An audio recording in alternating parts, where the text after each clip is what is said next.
உலகம் இந்த ஏஐ வந்த பிறகு, சோசியல் மீடியா ரெவல்யூஷன், ஏஐ ரெவல்யூஷனுக்கு அப்புறம் உலகம் மிகப்பெரியது மட்டும் இல்லாம எல்லாருக்கும் அவைலபிள் ஆயிருச்சுங்கயா.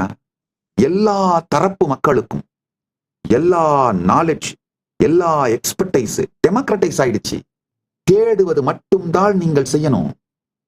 அடுத்த சத்தியத்தை புரிஞ்சுக்கோங்க. இப்ப இந்த மாதிரி உங்க லைஃப் ஆர்கனைஸ் பண்ணிக்கிற ஃப்ரீடத்தோட அவுட் ஆஃப் த கிரிட் லைஃப்னு சொல்றாங்க. ஆஃப் த கிரிட் லைஃப் பெஸ்ட்ல எல்லாம் ஆரம்பிச்சிட்டாங்க.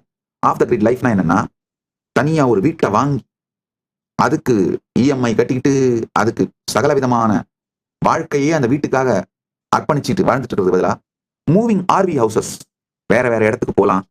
ஏன்னா மோஸ்ட் ஆஃப் த ஜாப் இப்பெல்லாம் வந்து ஒர்க் ஃப்ரம் ஹோமாக தான் மாறிடுச்சு. உங்களுக்கு ஒரே ஒரு தேவை, ஸ்டார்லிங்க் மட்டும் தான், வேற எதுவும் வேணாம். ஸ்டார்லிங்கை மட்டும் ஃபிக்ஸ் பண்ணிக்கிட்டா போதும். டிராவல் பண்ணிக்கிட்டே உங்க எக்ஸைட்மெண்ட், என்ஜாய்மெண்ட் இதெல்லாம் அனுபவிச்சுட்டே வாழ்க்கையை நல்லா அனுபவங்களோட பேக்ட், எக்ஸைட்டிங்கான எக்ஸ்பீரியன்சஸோட பேக்ட் இன்டென்ஸான லைஃபாகவும் சைட்ல செல்வ வளத்தை பெருக்கிக் கொண்டே போவதாகவும் மாற்றிக்கொண்டு வாழுகிற வாழ்க்கையை தான் ஆஃப் த கிரிட் லைஃப்ன்றவங்க. எதிர்காலத்துல மக்கள் இப்படிதான் வாழ போறாங்க. இப்பவே யார் யார் இந்த வாழ்க்கையை வாழ ஆரம்பிச்சாங்களோ அவங்க எல்லாம் புத்திசாலிங்க.